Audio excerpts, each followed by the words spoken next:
Hello, this is the 12th day of my class, the first video. I think there are going to be two today. I want you to watch the end of Shakespeare in Love before we go on to the next day. To do that, you need to appreciate Romeo and Juliet. At the end of the movie, the world premiere of Romeo and Juliet is occurring. Now, how to tell you the plot of Romeo and Juliet in less than 10 minutes. I'm watching the clock a little bit here. I'm going to try. And first of all, though, I should say that Romeo and Juliet, in my opinion, may be the greatest work of literature ever written. Short of maybe the Bible or something like that. It's a complete masterpiece. I'd have to say it's my favorite play of Shakespeare's. Even over Hamlet, even over King Lear. He wrote a lot of great plays. Even over Macbeth. This, I think, is a masterpiece. Well, anyway, in Romeo and Juliet, it's about teenagers. That you should understand. Juliet is 14. Romeo isn't clear, maybe 17, something like that. It's set against the background in Verona, which is a city in Italy, where there are two families, the Montagues and the Capulets. They have been fighting forever. This is like the Hatfields and the McCoys. I think it happens all over the world. You've got feuding families. Well, Romeo's a Montague. Juliet is a Capulet. They've been fighting.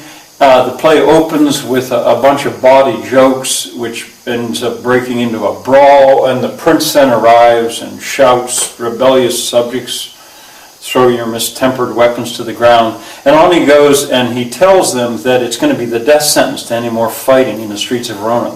The city is tired of it.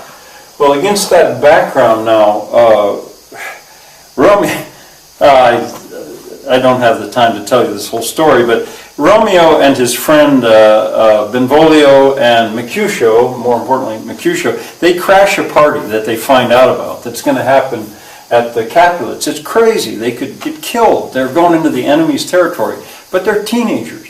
Anyway, they crash the party. They go in there and wear disguises. There, Romeo sees Juliet. Up till now, he's been hopelessly in love with Rosalind, I think is her name.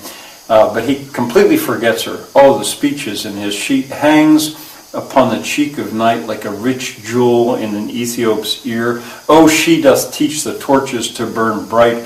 The language is incredible. Anyway, they crash the party. Tybalt recognizes Romeo and he wants to fight. But Juliet's father, old man Capulet, he doesn't want to fight. He wants to have a good party.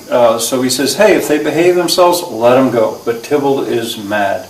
Well, anyway, Romeo sees Juliet, Juliet sees Romeo. They don't know each other's names, and they fall in love instantly. If you can't buy love at first sight, this play will not work for you. Well, everybody else leaves. They're laughing. They had a good time. But Romeo, he goes over the wall, goes back in, hopes to see Juliet one more time.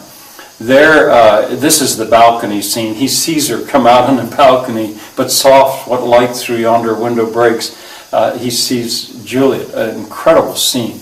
Well, anyway, they declare their love for each other, and they're ready to get married the next day. They go to the preacher, the Friar Lawrence. He's a very important character. The nurse, also a very important character. She's a bawdy character. She's so funny. A dirty old woman. Anyway, they go there. The friar decides that he will marry them without their parents knowing, because he's got this idea that can get rid of the fight. If they're related, their children are married to each other, they can't feud anymore. It's a stupid idea, really. But anyway, he goes with it. And so the next day, they go to get married. Well, and they do get married. On their way back from the church, Romeo runs into Tybalt, and Tybalt and his buddies are going around town just trying to find those Capulets. They want to fight. They don't care that the prince has issued the death sentence. They want to fight. Well, Tybalt doesn't want to fight because he's related now. Tybalt is his cousin, really, through marriage. But he's somehow not allowed to tell him. Well, Mercutio fights him. At first they're just playing around, but they fight. And here Mercutio gets killed. Not really meant to kill him, but Tybalt kills him. Romeo, when that happens, he goes crazy, chases Tybalt, runs him down, they fight, and Romeo kills Tybalt. Now we've got a situation where Romeo's new husband has killed her cousin and no one's supposed to know that they're married. This is a disaster. What are they going to do? Well, and she's so upset, no wonder. I mean, it's a double strike to her. Well, her father decides that what she needs is to be cheered up, and what better than to get married. She's 14, that's her mother was married long before that, that's plenty early, and there's a guy named Count Paris waiting to marry her, so he declares, you're going to get married, that'll cheer you up. Well, she can't get married, she's already married. This is Italy. She'll go to hell for sure. She's a Catholic, this is Italy. She can't marry a second person.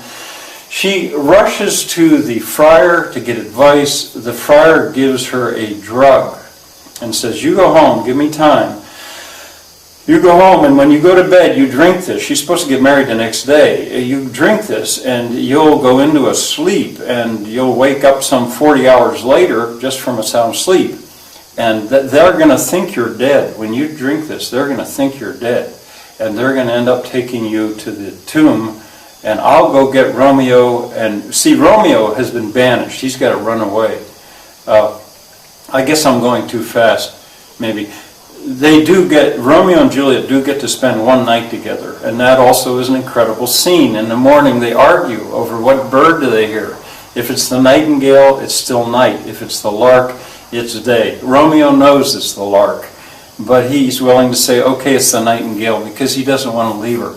But anyway, he's banished. He goes to another town, has to. So she does this. She drinks the potion. Very fearful. But she drinks it, and sure enough, in the morning they come to wake her for her wedding day, and instead here she's dead, they think. And so they have a funeral instead. Now the trouble is, somebody, one of Romeo's friends, sees them taking Juliet's body down into the tombs, and he rushes to get to Romeo to tell Romeo that his true love is dead. Well, the friar sent another friar, Friar John I think it is, to get the message of Romeo what he'd done, but Friar John is not able to get there because of a plague or something in the road. So Romeo gets the misinformation that Juliet really is dead. So he goes to an apothecary, gets a deadly poison, comes back, wants to see her one more time, breaks into the tomb. He sees her. Oh, what an incredible scene when he says, how can you still be beautiful? Death is supposed to make you ugly, and you're still beautiful. Well, she's not dead. But this is irony. The audience knows, but Romeo doesn't. So he drinks the poison and dies. Just then she wakes up. Where's her Romeo? There he is, dead at her feet. So she takes his dagger, oh happy dagger, and stabs herself with his dagger. So it basically, there's a double teenage suicide at the end of this play. This is some play. Everyone finally then arrives.